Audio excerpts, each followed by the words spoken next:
गुळ पाणी? एखाद्या ताटलीत न्यावं.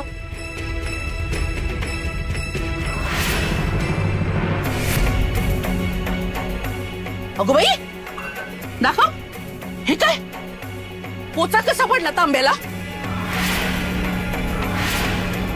पाडला असेल तांब्या, तरी मी बजावलं होतं सावकाश जा म्हणून. वेंधळी मेली. काय ग, का पाडलास तांब्या? अगं, मी खस्ता गाऊन या घरातली एक एक वस्तू उभी केली आहे. त्याचं नुकसान कोण भरून देणार? तुझा बाप?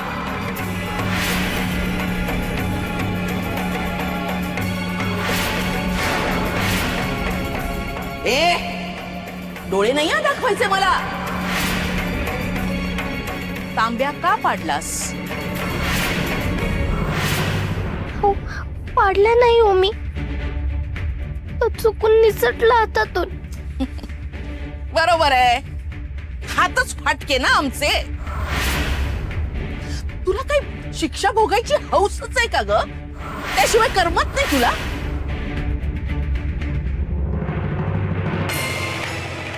चल, जात्यावर बस आणि दुसरा हात न लावता 2 पायल्या ज्वारी दळायची.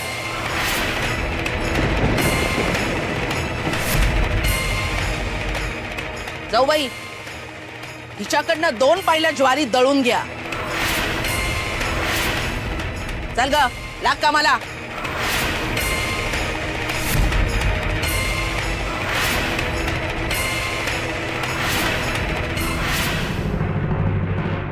अय्यो, असे कसे शक्य आहे?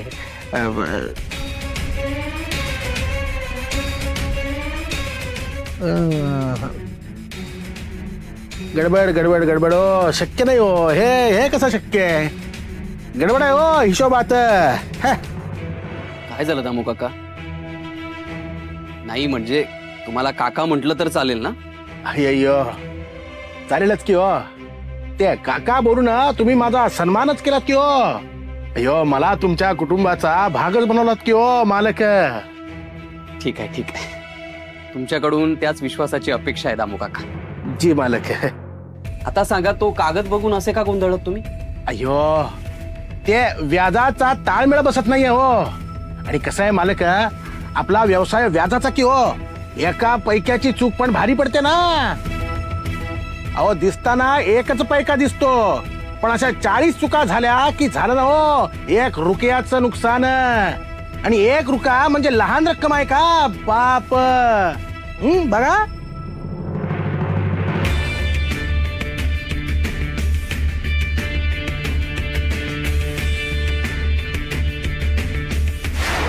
अरे वा, दामू काका चाणक्य आणि हुशार दिसतायत.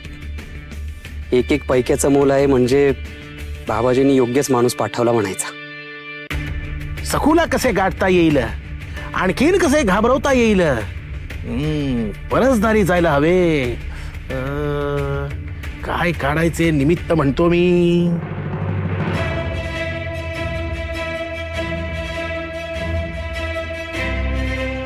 अयो मालका, झालं का हो बघू ना? नाही म्हणजे मी परत तपासत होतो. अहो, पुढे 1 पैका पण सोडणार नाही, काळजीत सोडा हो. अय्यो, ते काम करता करता डाग लागला बघा शाईचा म्हणतो मी. हो काका, काय ते विहीर असेलच ना? आहे, परसदारी आहे. जा, इथून जा, धुवून या. आलोच बघा.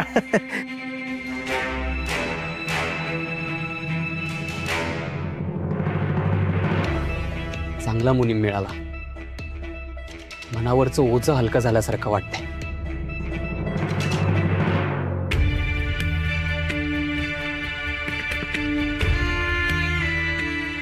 आणि दुसरा हात न लावता 2 पायल्या ज्वारी दळायची.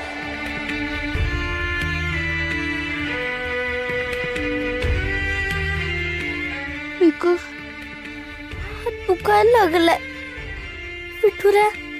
ही शिक्षा भोगेन मी. पण दामू मामा आता इथे मुनीम म्हणून आलाय. का रे? अरे दामू मामा बघितलंस ना कसं बघत होता. माझ्या मनात तर धडकीच भरली. विठुरा माझा छळ करायला आलेत का ते? मला भीती वाटते.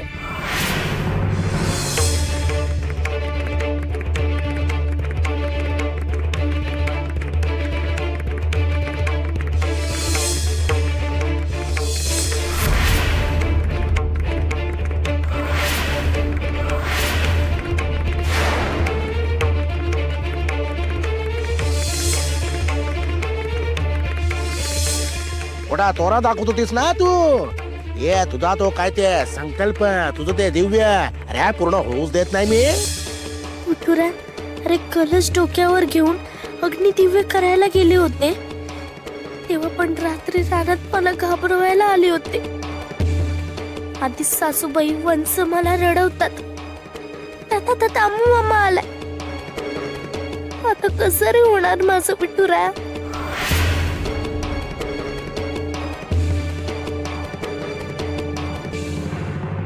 काय ग सखू, लक्ष कुठे तुझं? तुला जरा काही काम सांगितलं ना की तुझी टंगळ मंगळ सुरू होते. करतेच हो मी सासू काकू, पण एकाच हाताने दळायचंय ना. हात दुखायला लागलाय माझा. हो तर मोठी नाजूक नारच ना तू. अगं तुझ्या एवढी होते ना मी तेव्हा 15-15 माणसांचा स्वयंपाक करत होते आणि तेवढ्याच भाकऱ्या पण. तुझी ही नाटकं आहेत ना हात दुखण्याची, ही कौतुक माझ्या समोर करू नकोस. चल लवकर काम कर, आधी आटप कर.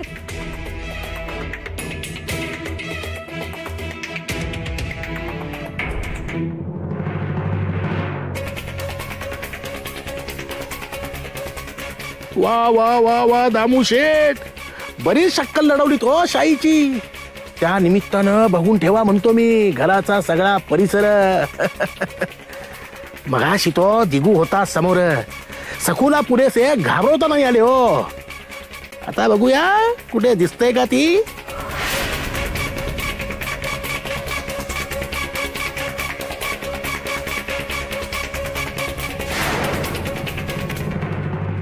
वाडा तर मोठा आहे, घराणं दिसतंय हो श्रीमंत म्हणतो मी. त्यासाठीच नागोजी बाबांनी धरून ठेवलंय आणि मला पोखरायला नेमलंय. दामू शेठ, अशा चोरीच्या कामात चोरांच्या सरदाराबरोबर शिपायाची पण चांगलीच भरते हो झोळी म्हणतो मी. पाप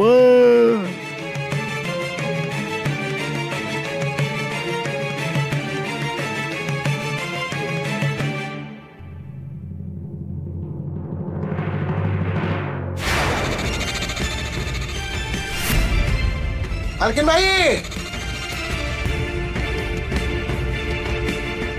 ओ धाकल्या मालकीन बाई,